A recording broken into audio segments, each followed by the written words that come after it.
วันนี้ Kids Cooking จะชวนน้องๆมาทำเมนูไข่กันค่ะน้องๆหลายคนคงเคยทำไข่ตุ๋นทานกันเองมาบ้างแล้วนะคะแต่วันนี้เราจะมาทำไข่ตุ๋นอบชีสที่มีชีสยืดๆเยิ้มๆเพิ่มความอร่อยกันไปอีกไปดูวิธีทำพร้อมๆกันเลย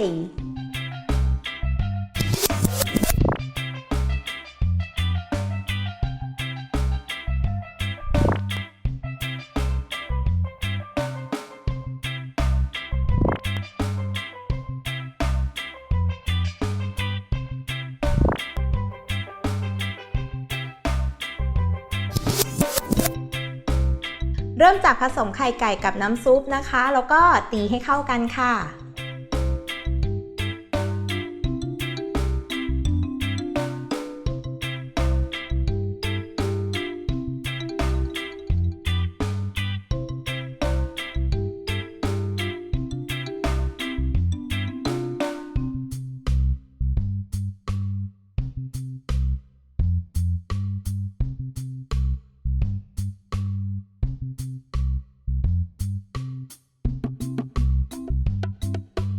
พอตีเข้ากันดีแล้วนะคะก็นำมากรองด้วยกระชอนหน่อยนึงค่ะ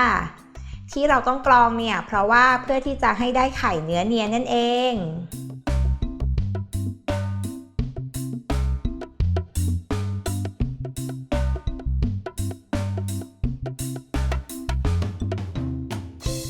เสร็จแล้วก็ตักใส่ถ้วยได้เลยค่ะหรือว่าใครจะมีพิมพ์รูปร่างที่ตัวเองชอบก็ใช้ได้ตามใจเลยนะ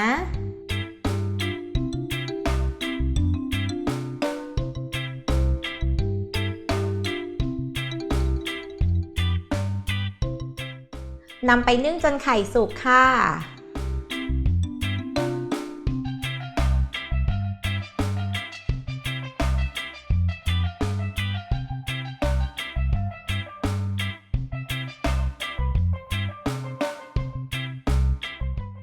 จากนั้นก็โรยหน้าด้วยมอสซาเรลล่าชีสนะคะชอบมากหรือชอบน้อยก็ใส่ได้ตามใจชอบเลย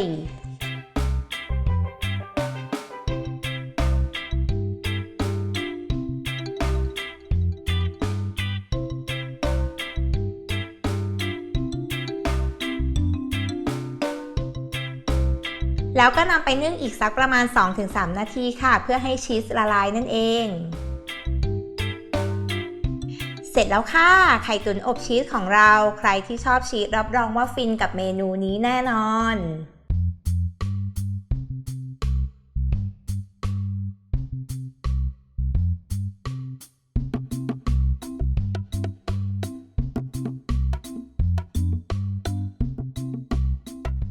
มาฝึกทำอาหารง่ายๆสไตล์เด็กเข้าครัวกับ Kids Cooking นะคะกด Subscribe Kids Kitchen เอาไว้แล้วก็อย่าลืมกดกระดิ่งกันด้วยนะ